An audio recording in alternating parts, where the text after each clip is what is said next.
Baik, pada kesempatan ini saya akan melaksanakan kegiatan diseminasi modul 1.4 tentang budaya positif. Layarnya sudah terlihat, Pak, Bu, untuk share screen-nya? Aman. Sampun, Bapak. Jos, luar biasa. Sudah, Pak. Nah, terima kasih.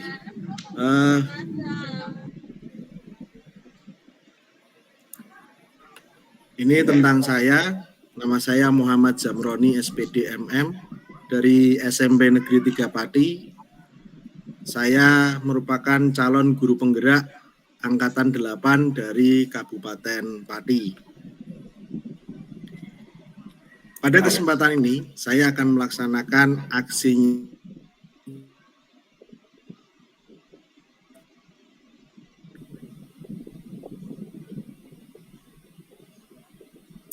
satu, untuk menciptakan murid yang merdeka dan disiplin diri yang kuat.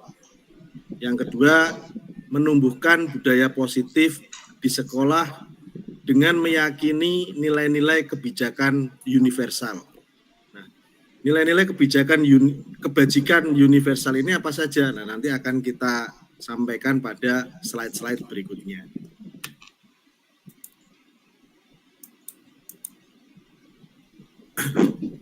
Bahwa pendidikan sesuai dengan pemikiran dari Ki Hajar Dewantara, tujuan dari pendidikan adalah menuntun segala kodrat yang ada pada anak-anak agar mereka dapat mencapai keselamatan dan kebahagiaan yang setinggi-tingginya, baik sebagai manusia maupun sebagai anggota masyarakat. Oleh sebab itu, pendidikan itu hanya dapat menuntun tumbuh atau hidupnya kekuatan kodrat yang ada pada anak-anak agar dapat memperbaiki lakunya, bukan dasarnya hidup dan tumbuhnya kekuatan kodrat anak. Nah, mungkin pandangan dari Bapak Ibu, apakah arti kata menuntun di sini? Mungkin ada yang bisa menyampaikan arti kata menuntun. Monggo. Apakah ada yang bisa menyampaikan kata menuntun itu berarti apa sih dalam konsep pemikiran Ki Hajar Dewantara?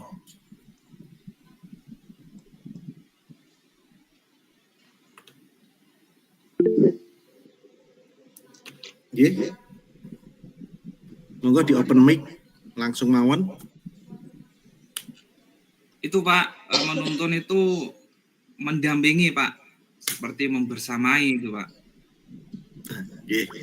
Baik, matur nuwun Pak Sukma.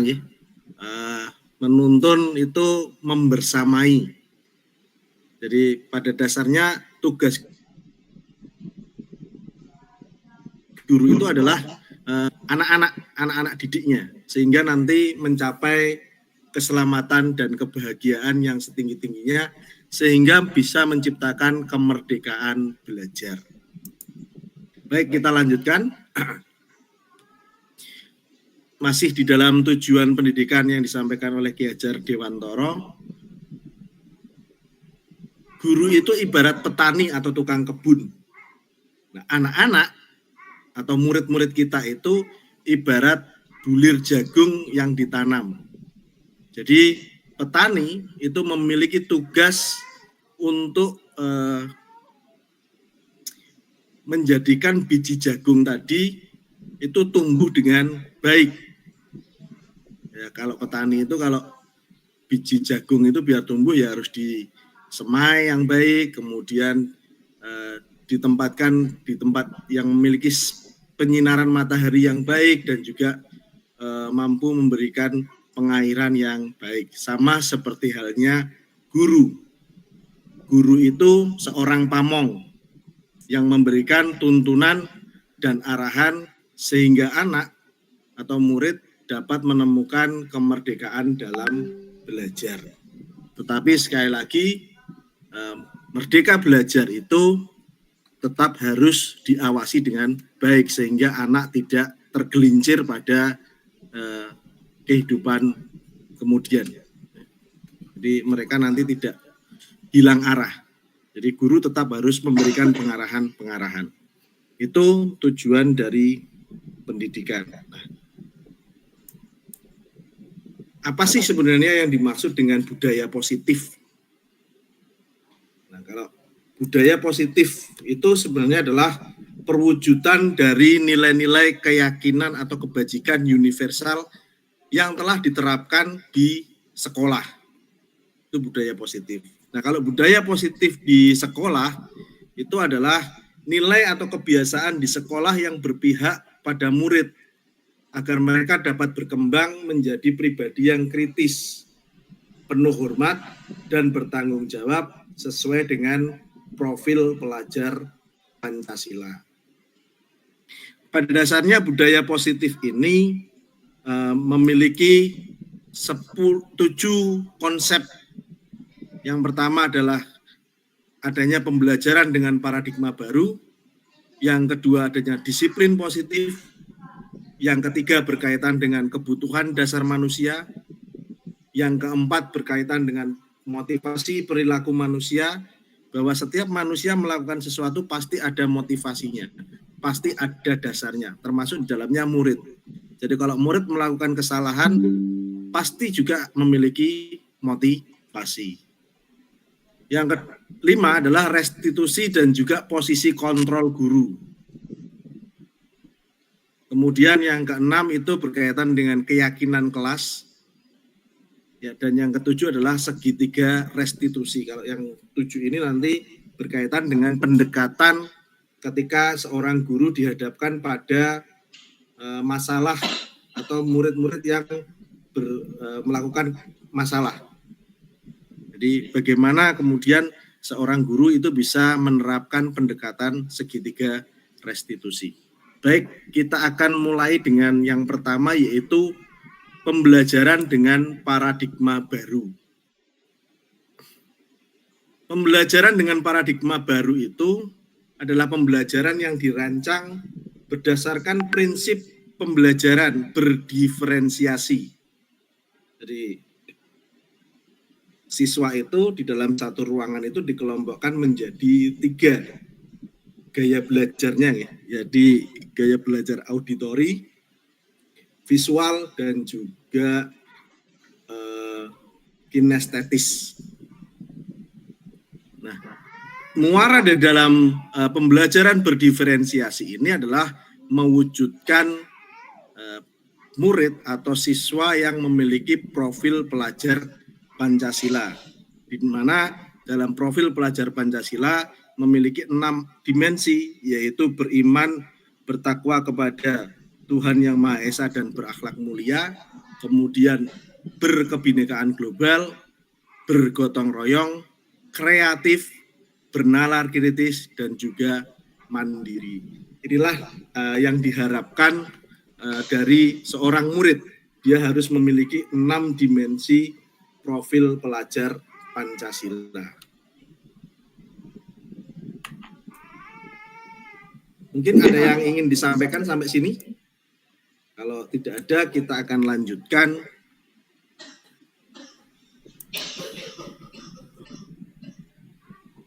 Jadi di dalam pembelajaran itu ada namanya miskonsepsi, penyalahartian tentang teori kontrol. Jadi ada semacam ilusi. Ilusi itu semacam khayalan. Jadi ilusi yang utama adalah ilusi seorang guru itu mampu mengontrol muridnya. Ilusi yang kedua adalah bahwa kritik dan membuat rasa bersalah itu mampu menguatkan karakter.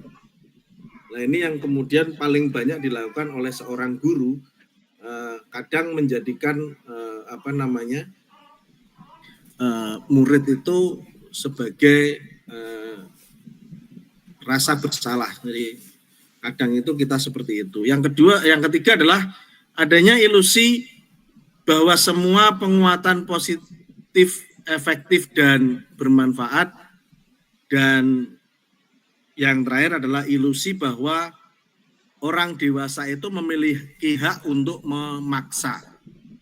Guru itu kadang memiliki sifat memaksa karena adanya ilusi bahwa kita sebagai orang dewasa itu berhak untuk memaksa mereka yang lebih kecil. Ilusi guru mengontrol murid. Pada dasarnya kita itu tidak dapat memaksa murid untuk berbuat sesuatu jika murid tersebut memilih untuk tidak melakukannya. Kalaupun tampaknya guru itu sedang mengontrol perilaku murid, hal demikian itu terjadi karena murid sedang mengizinkan dirinya untuk dikontrol. Saat itu bentuk kontrol guru menjadi kebutuhan dasar yang dipilih murid tersebut. Pada teori kontrol menyatakan bahwa semua perilaku memiliki tujuan, bahkan terhadap perilaku yang tidak disukai. Kemudian ilusi bahwa semua penguatan positif, efektif, dan bermanfaat, bahwa penguatan positif atau bujukan adalah bentuk-bentuk kontrol. Segala usaha untuk mempengaruhi murid agar mengulangi suatu perilaku tertentu adalah suatu usaha untuk mengontrol murid dalam jangka waktu tertentu. Kemungkinan murid tersebut akan menyadari dan mencoba untuk menolak bujukan kita atau bisa menjadi murid tersebut bergantung pada pendapat sang guru untuk berusaha. Kemudian penjelasan tentang bahwa kritik dan membuat orang merasa bersalah dapat menguatkan karakter. Ya, kritik dan rasa bersalah untuk mengontrol murid menuju pada identitas gagal. Mereka belajar untuk merasa buruk tentang diri mereka. Mereka mengembangkan dialog diri yang negatif. Kadangkala sulit bagi guru untuk mengidentifikasi bahwa mereka sedang melakukan perilaku ini. Kemudian ilusi bahwa orang dewasa itu memiliki hak untuk memaksa, bahwa setiap orang dewasa itu percaya mereka memiliki tanggung jawab untuk membuat murid berbuat hal-hal tertentu. Pada saat itu pula orang dewasa akan menyadari bahwa perilaku memaksa tidak akan efektif untuk jangka panjang dan sebuah hubungan permusuhan akan terbentuk. Nah, ini tentang miskonsepsi yang muncul di dalam teori kontrol. Kemudian apa itu disiplin positif? Disiplin positif itu adalah asal katanya dari bahasa Latin disiplina, yang artinya adalah belajar. Nah, kata disiplin ini seringkali dihubungkan dengan hukuman yang kemudian dimaknai menjadi sebuah kepatuhan. Kadangkala kita ingin mendisiplinkan siswa kita atau murid kita, tapi melalui sanksi atau hukuman yang kemudian kita maknai itu bentuk dari kepatuhan yang merupakan pengejawantahan dari kata disiplin. Nah, kalau disiplin positif itu apa? Disiplin positif itu mengandung arti bahwa cara untuk mengontrol diri dan bagaimana kita menguasai diri untuk memilih tindakan yang mengacu pada nilai-nilai yang dihargai. Sebagai pendidik, kita memiliki tujuan untuk menciptakan anak-anak yang memiliki disiplin, sehingga mereka bisa berperilaku dengan mengacu pada nilai-nilai kebajikan universal dan memiliki motivasi intrinsik, bukan motivasi ekstrinsik.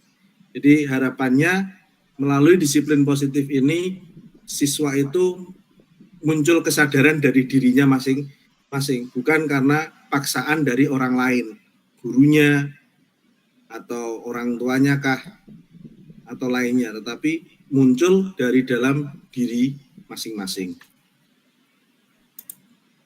Nah, kebutuhan dasar manusia. Pada dasarnya setiap manusia itu memiliki kebutuhan dasar. Paling tidak ada 5 kebutuhan dasar. Yang pertama adalah survival, yang kedua adalah power, freedom, fun, dan belonging. Realitanya bahwa setiap orang itu berbeda kebutuhannya.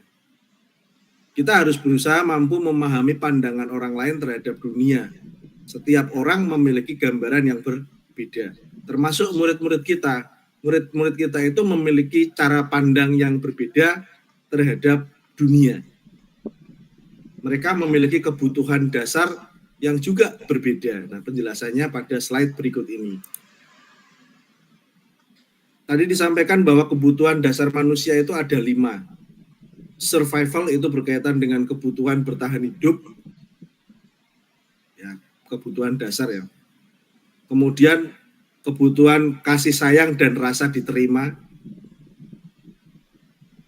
Kemudian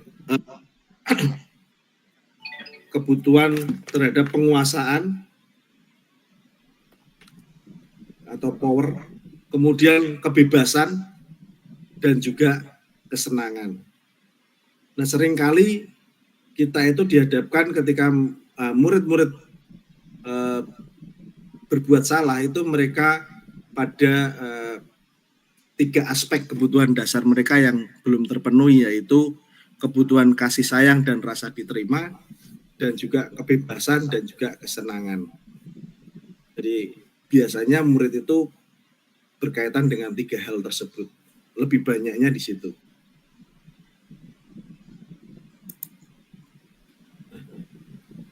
Seperti yang saya sampaikan bahwa pada dasarnya setiap manusia termasuk murid-murid kita itu ketika melakukan sesuatu pasti ada motivasinya, ada dasarnya. Dian Goosen dalam bukunya Restructuring School Discipline itu menjelaskan tentang teori motivasi perilaku manusia. Dalam teori motivasi perilaku manusia yang disampaikan oleh Dian Goosen atau disampaikan oleh Goosen itu mencakup beberapa hal. Yang pertama, untuk menghindari ketidaknyamanan atau hukuman. Jadi seringkali murid kita itu melakukan sesuatu itu biar tidak dihukum. Yang kedua, untuk mendapatkan imbalan atau penghargaan dari orang lain.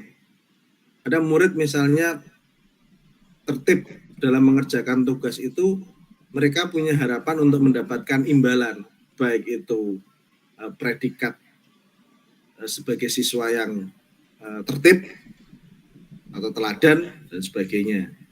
Kemudian ada juga untuk menjadi orang yang mereka inginkan dan menghargai diri sendiri dengan nilai-nilai yang mereka percayai. Nah, harapan kita itu murid kita berperilaku pada bagian untuk menjadi orang yang mereka inginkan dan menghargai diri sendiri dengan nilai-nilai yang mereka percayai.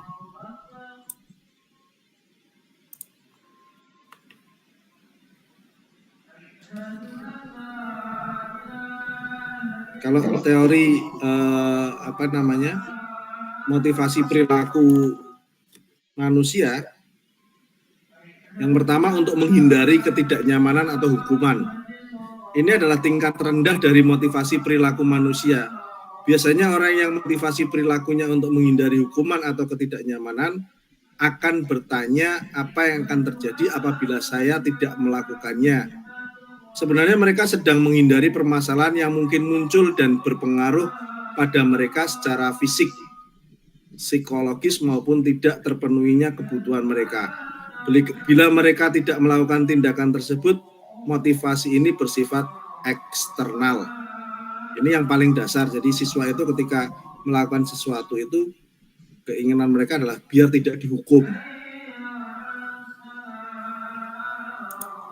Yang kedua, untuk mendapatkan imbalan. Mungkin satu tingkat di atas motivasi pertama yang lebih baik itu adalah untuk mendapatkan imbalan atau penghargaan dari orang lain. Nah, imbalan itu banyak, bisa berupa pengakuan, seperti yang tadi saya sampaikan, murid paling rajin, murid paling tertib, murid teladan, itu bentuk dari pengakuan. Atau juga hadiah-hadiah dalam bentuk fisik. Misalnya kalau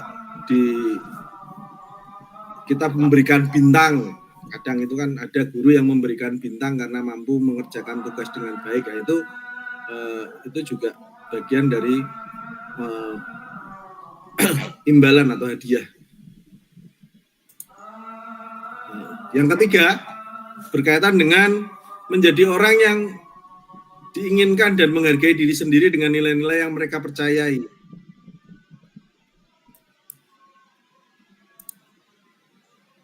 Jadi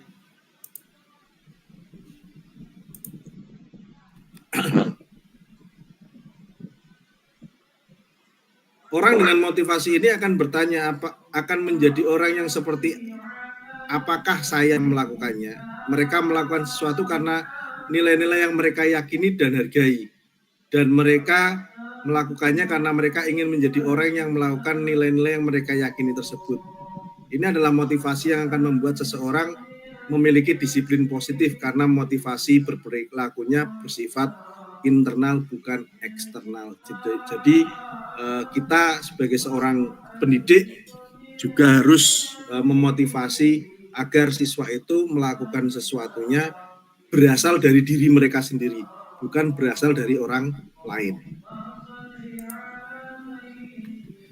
Yang selanjutnya adalah restitusi dan posisi kontrol. Apa itu restitusi?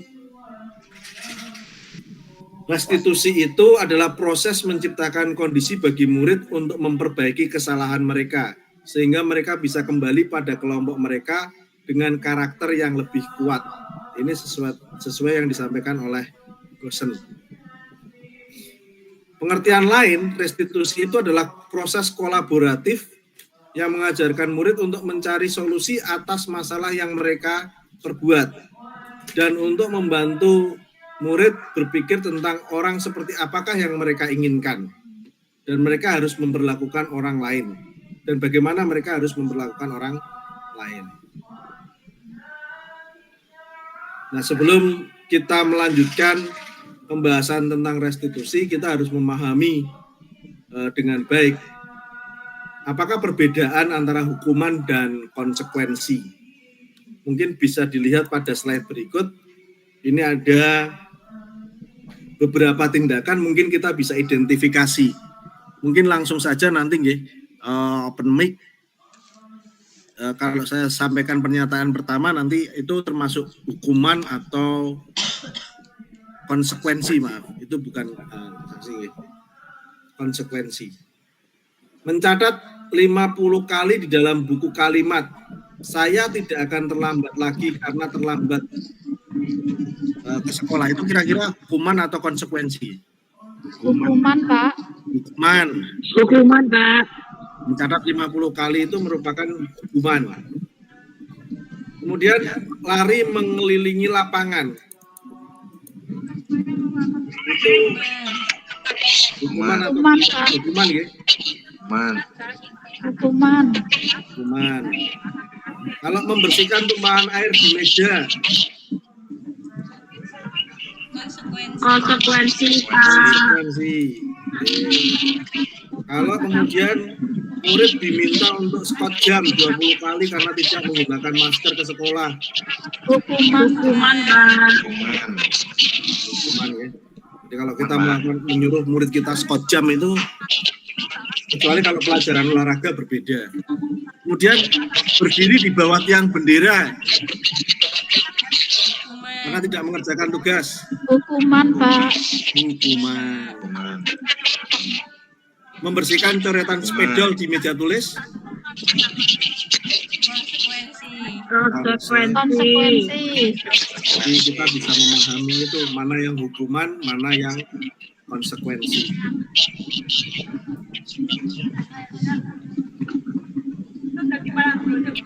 Jadi kita akan lanjutkan pembahasan kita. Apa sih hukuman, apa itu konsekuensi? Mungkin ada yang ingin menyampaikan dulu, mana ya hukuman itu apa sih sebenarnya?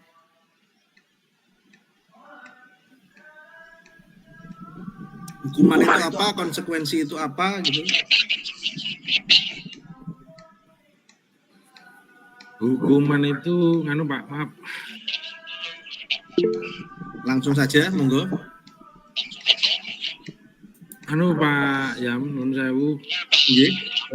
Hukuman itu semacam feedback atau balikan dari sebuah perilaku yang tidak sesuai dengan aturan atau tata tertib, feedback atau balikan atas sebuah perilaku yang menyimpang. Oke, matur nuwun Pak Gus Haryanto. Ya. Hukuman itu semacam balikan dari pelanggaran terhadap tata tertib gitu Pak, intinya ya. Kalau konsekuensi mungkin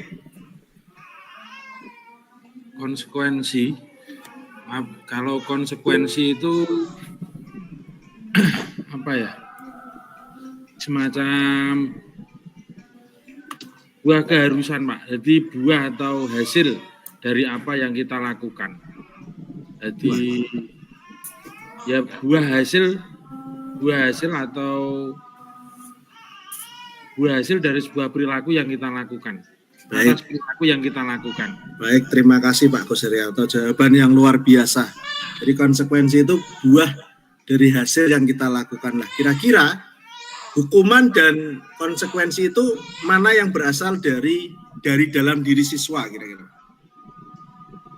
Konsekuensi mestinya. Konsekuensi, baik. Nah, jadi hukuman itu sifatnya terencana atau tiba-tiba. Bersifat tidak terencana atau tiba-tiba. Anak atau murid itu tidak tahu apa yang akan terjadi dan tidak dilibatkan.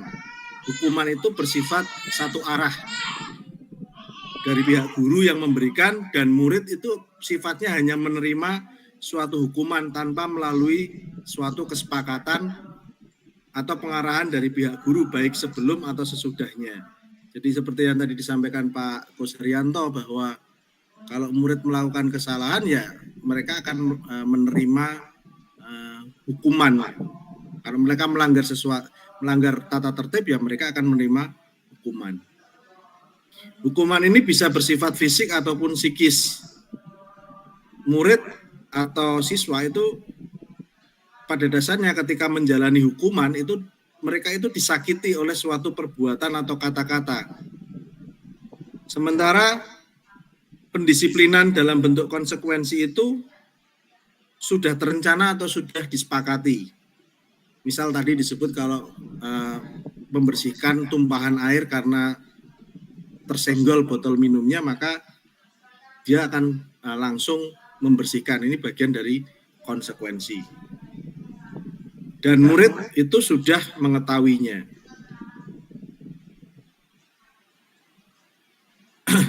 Jadi kalau dari mana mereka berasal ya motivasi mereka. Kalau hukuman itu dari eksternal, kalau konsekuensi bisa jadi bagian dari internal, motivasi internal siswa ya. Karena misalnya membersihkan meja dari coret-coretan spidol itu bagian dari konsekuensi. Mereka akan kemudian secara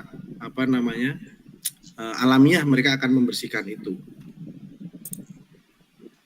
Misal ada kasus seperti ini. Jadi ada seorang guru SD kelas 2 misalnya, namanya Bu Anas. Kelas 2 SD itu kalau masuk kelas berebut.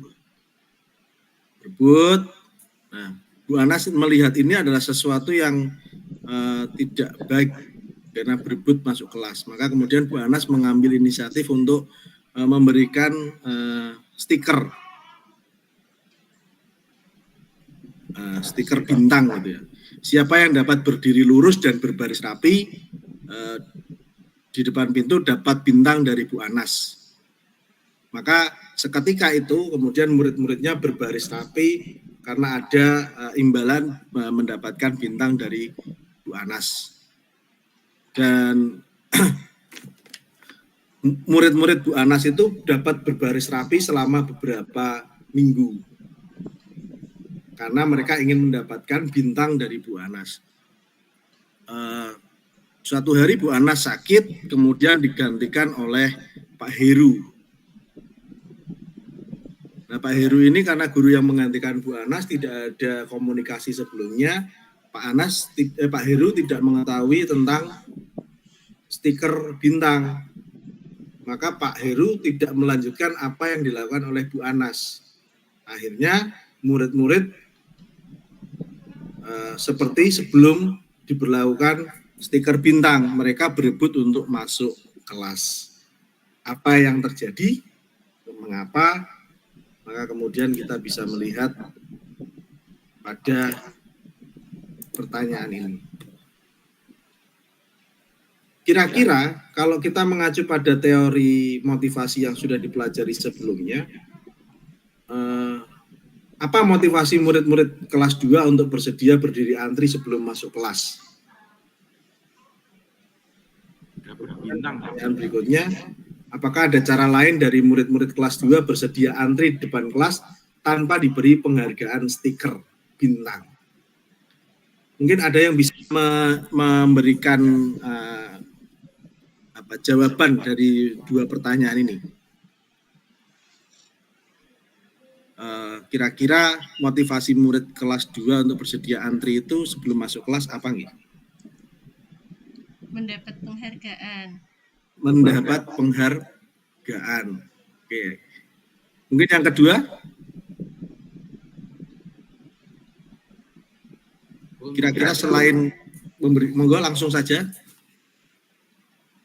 Ya, untuk pertanyaan yang pertama, Pak. Pertanyaan yang pertama jawabannya ya karena ada reward, karena ada satu penghargaan yang diberikan oleh guru. Terus untuk jawaban untuk pertanyaan yang kedua, adakah cara yang lain? Satu mungkin diberikan satu rambu-rambu. Oke. Rambu-rambu, Pak. Jadi aturan main lah yang jelas. Disampaikan aturan main, rambu-rambu sebelum masuk kelas. Penunjuk lah. Ya, oke, siap. Penunjuk. Jadi tata cara gitu, Pak. Ya, betul. Tata cara masuk kelas. Baik. Terima kasih Pak Gus Haryanto, dan pada dasarnya apa yang dilakukan Bu Anas tadi ya mungkin dari kita juga melakukan itu gitu. Jadi kita ingin melihat muridnya rapi, ya berikan reward, karena reward itu yang paling mudah. Seperti yang terjadi pada murid-muridnya Bu Anas di kelas 2. Jadi tertib ya karena ada reward. Kemudian reward itu juga sebenarnya tidak efektif. Pada kasus tadi ketika Pak Heru tidak tahu, rewardnya tidak ada, maka muridnya kembali lagi seperti semula. Lalu bagaimana murid-murid kelas 2 itu bisa antri di depan tanpa diberi penghargaan stiker bintang? Nah, seperti yang tadi disampaikan Pak Gus Haryanto, bahwa ya murid itu harus dipahamkan tata tertibnya untuk masuk ke dalam kelas.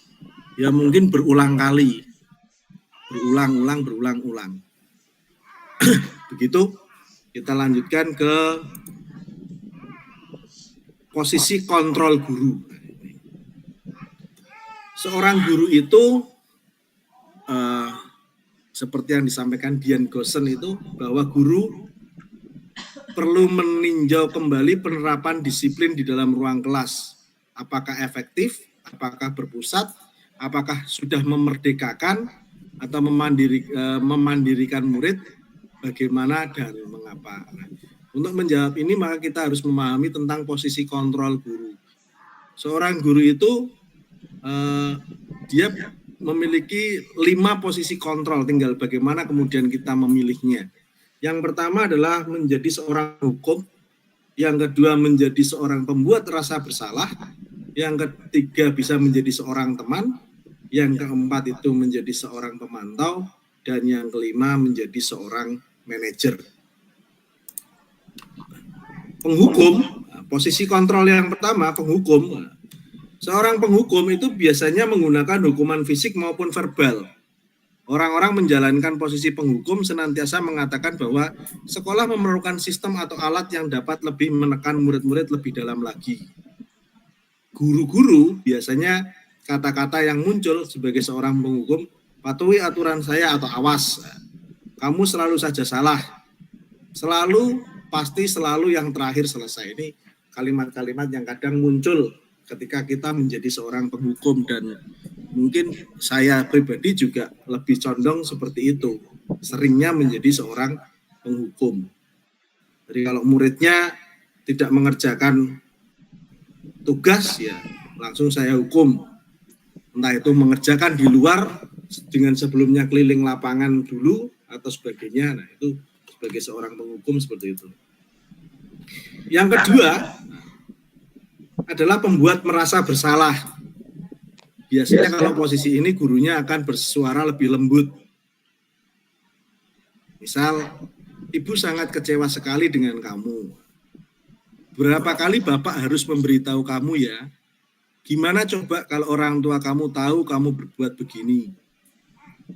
Atau misalnya kalau kita sedang piket menggantikan guru yang tidak masuk, muridnya ramai, kita kadang mengucapkan jangan ramai dikerjakan, nanti saya yang kena marah kepala sekolah. Lah ini bagian dari kalimat-kalimat yang muncul ketika guru itu memposisikan dirinya menjadi pembuat merasa bersalah.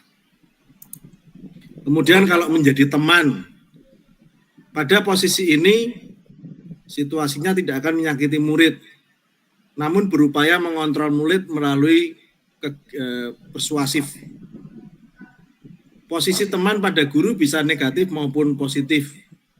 Positif di sini berupa hubungan baik yang terjalin antara guru. Kadang-kadang muncul kalimat-kalimat seperti, ayo bantulah demi Bapak ya. Ayo ingat tidak bantuan Bapak. Ayo ingat tidak bantuan Bapak selama ini. Ingat tidak bantuan Bapak selama ini. Kemudian ya sudah kali ini tidak apa-apa, nanti Ibu bantu bereskan dan sebagainya.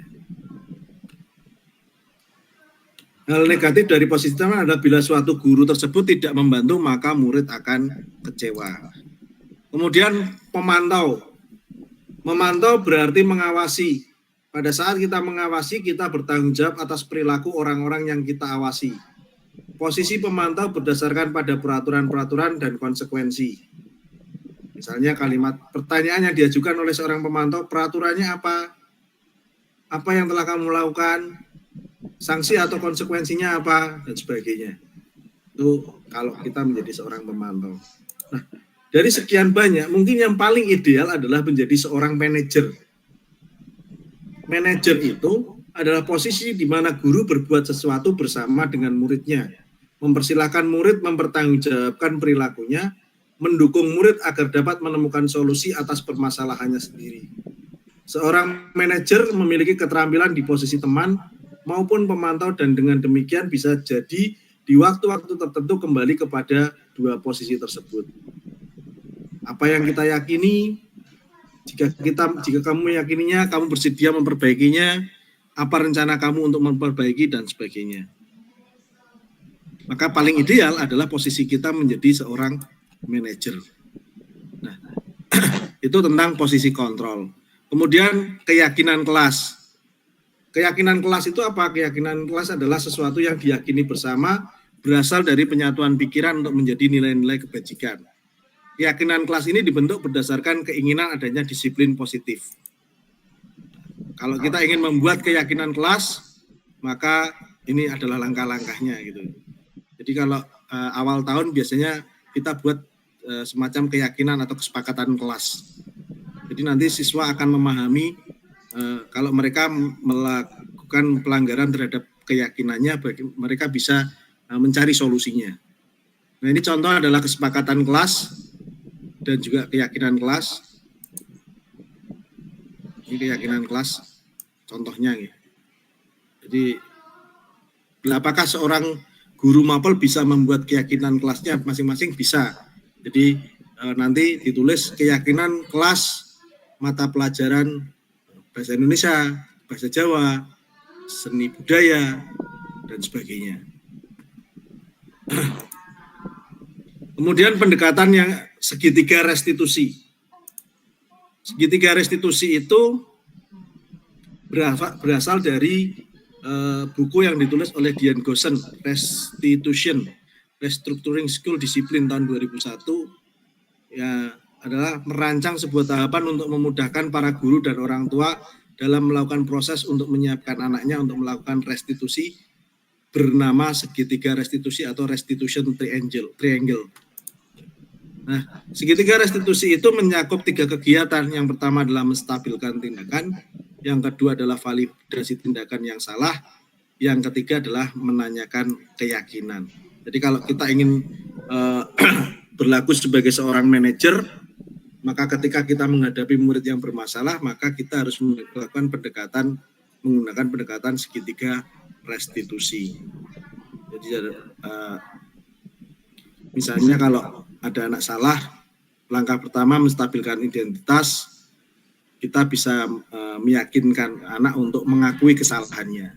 Kemudian yang kedua, validasi tindakan yang salah itu menanyakan alasan siswa.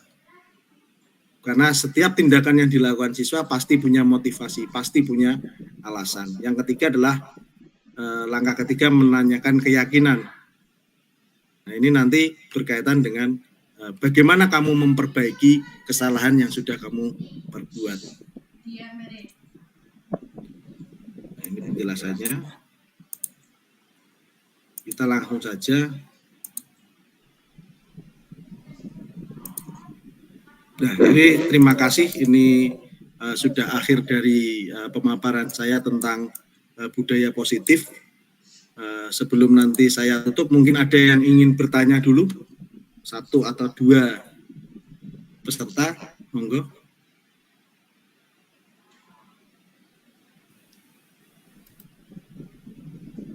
Monggo Bapak Ibu Guru bisa bertanya, mengajukan pertanyaan 1 atau 2 orang penanya sebelum nanti kita tutup untuk kegiatan diseminasi budaya positif pada malam hari ini.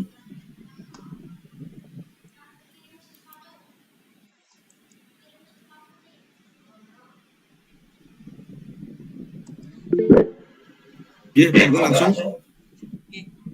Saya Putwi Sumaryani dari SMK Negeri 1 Padi.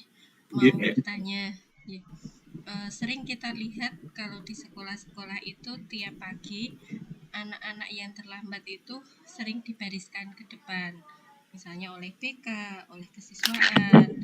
Nah, di sini kan ada yang namanya segitiga restitusi. Nah, bagaimana cara kita untuk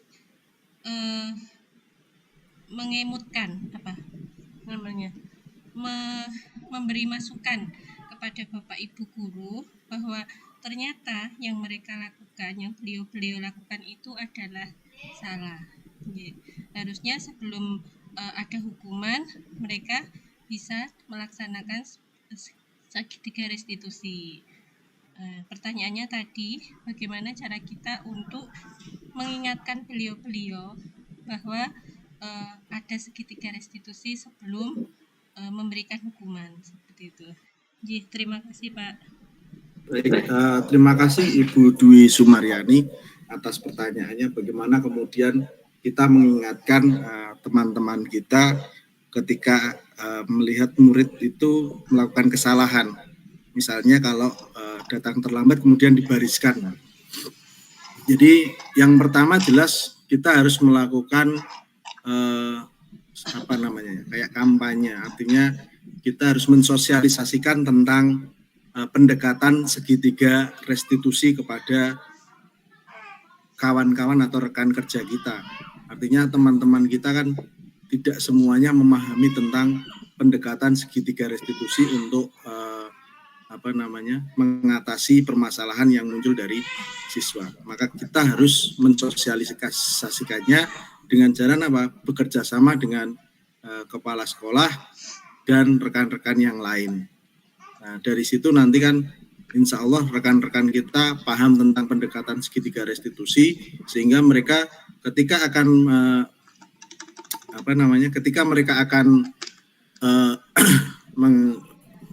menindak siswa, maka mereka akan melakukan prosedur-prosedur di dalam segitiga restitusi tersebut.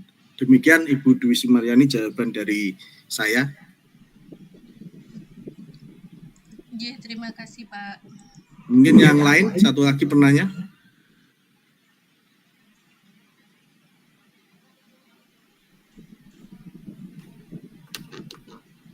Kalau tidak ada, saya akhiri diseminasi pada malam hari ini. Saya ucapkan terima kasih kepada Bapak Ibu guru sekalian yang sudah berkenan untuk mengikuti diseminasi budaya positif sebagai bagian dari aksi nyata kegiatan pendidikan guru penggerak dari saya. Mungkin demikian dari saya. Terima kasih. Selamat malam. Assalamualaikum warahmatullahi wabarakatuh. Waalaikumsalam warahmatullahi wabarakatuh. Waalaikumsalam warahmatullahi wabarakatuh. Waalaikumsalam warahmatullahi wabarakatuh, Pak. Matur nuwun Bapak Ibu guru. Sami-sami.